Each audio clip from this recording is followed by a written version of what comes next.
Hey guys, welcome back. Let's do another decorate with me. So this time around we are decorating the mantle in our family room. Yesterday I shared with you guys the process of decorating the mantle in our formal living room, which is at the front of the house. This particular mantle is going to have a very different style or look to it. Yesterday's video focused a lot on reds, burgundies, shades of gold, things like that. But in this particular room, because it tends to be pretty dark in here, I try to keep the ornaments and kind of the overall vibe just on the lighter end. So we're using a lot of whites, creams, ivories, things like that. I already have the garland up there, obviously. Just like I did with the mantle in the formal living room, I attached the garland with command hooks so that it doesn't come crashing down. I also placed my candlesticks up there already because it's just, that's not really super interesting, I guess. Those candlesticks, by the way, are from just several different places. Some of them are from Fred Meyer, some of them are from decorsteals.com, some of them are from lights.com, and I basically just spray painted all of them with the same oil rubbed bronze spray paint so that they kind of work together. You certainly don't have to do that. They were all just different shades of gold when I got them, and I kind of like that oil rub bronze look a little bit better, so they're super easy to spray paint. If you ever see something that you really love, but maybe the color of it is off, try to think about whether you can tweak that either with spray paint or paint or that rub and buff stuff. I mean, there's so many different things that you can use, but don't let the color of something stop you from buying it. If you really love the shape or the size or the, whatever, if you love it, but the color's off, you can change that. Anyway, let's take a look at the different ornaments and stuff that I'm going to be working with today. So lots of white, a little bit of gold as well, because I do love me some gold. I love that sparkle. I've got a few picks and a couple of other things over here, just some little textural branches that I might put in there. And yeah, this is what we're working with, guys. So enjoy some holiday tunes and let's get into it.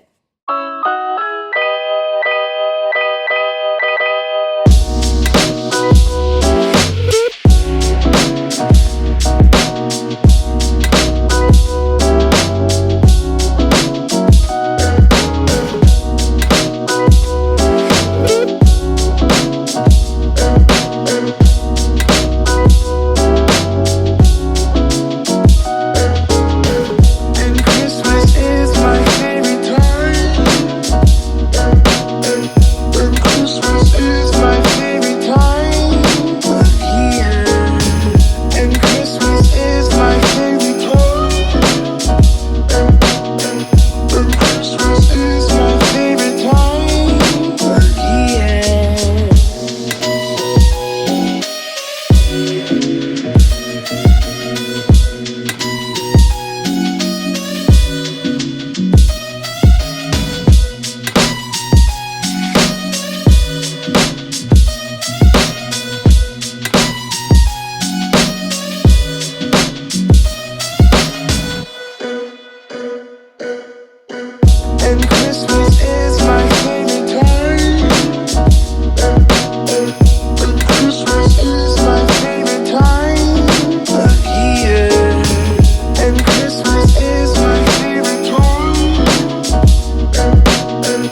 guys, voila, here we are, the finished project. I'm going to take you up close so that you can see all the different textures and the different elements. I do have all of the LED candles up there turned on, and I'm hoping that when I turn the lights off that you guys kind of get a little bit of the effect of what this looks like at night. Again, if you're not following me on Instagram, I will be posting stories of what all of this stuff looks like at night. So make sure that you are following me there and you can check out the stories. I bought a bunch of these. They're like a frosted cedar. They were frosted cedar bunches that I found at Michael's. And basically what I did is I took them apart. I just took the different branch elements apart, and then I started tucking them into my existing garland. This is a great way to add some more texture, to just kind of play with things a little bit more in terms of maybe adding some glitter or some like sparkly snowy type effect. I do have the fairy lights woven throughout this as well, so it looks really beautiful at night. I can't wait for you guys to see it. The putty that I showed you that I put on the bottom of this, by the way, I picked this up at Hobby Lobby last year. It's called Museum Putty. What it does is it's going to keep an object in place. It's not sticky, but when you press it down onto a surface, it creates like a slight suction, I guess. I'm always afraid this thing is going to fall off the mantle, and there is a huge granite block slab down here. It would shatter into a million pieces. So I always use that museum putty when I am putting things dangerously close to the edge here on this particular mantle. It's not going to land on carpet, it's going to land on granite. So that stuff is genius. If you have heavy vases, I highly recommend it. It just kind of keeps things in place without damaging the surface, and you can reuse it, which I think is fantastic. So I will link the museum putty on Amazon down below. It's pretty smart. All right, so let's turn all the lights off here. Sorry, bear with me while nope, not that. Let's turn that one off. And let's see if we can, oh, kind of, a little bit. Not quite, but yeah, somewhat. By the way, I know a lot of you are going to ask about these LED pillar candles that look like birch logs down here. I picked these up on clearance at Pier 1, I think it was 2 years ago. Rest in peace, Pier 1, at least the stores. They are back selling products online though, so if you missed Pier 1, you can just go to pier1.com. I don't know if they have these, but I loved them. I don't have batteries. I just ordered some more batteries from Costco, but these all do light up and they just look really sweet. So anyway, you guys, thank you so much for taking the time to tune in for this one. I hope that you got a little bit of inspiration and that you are ready to tackle your own holiday decor. Please subscribe if you're new, and I will see you guys tomorrow for another Decorate with me. Take care.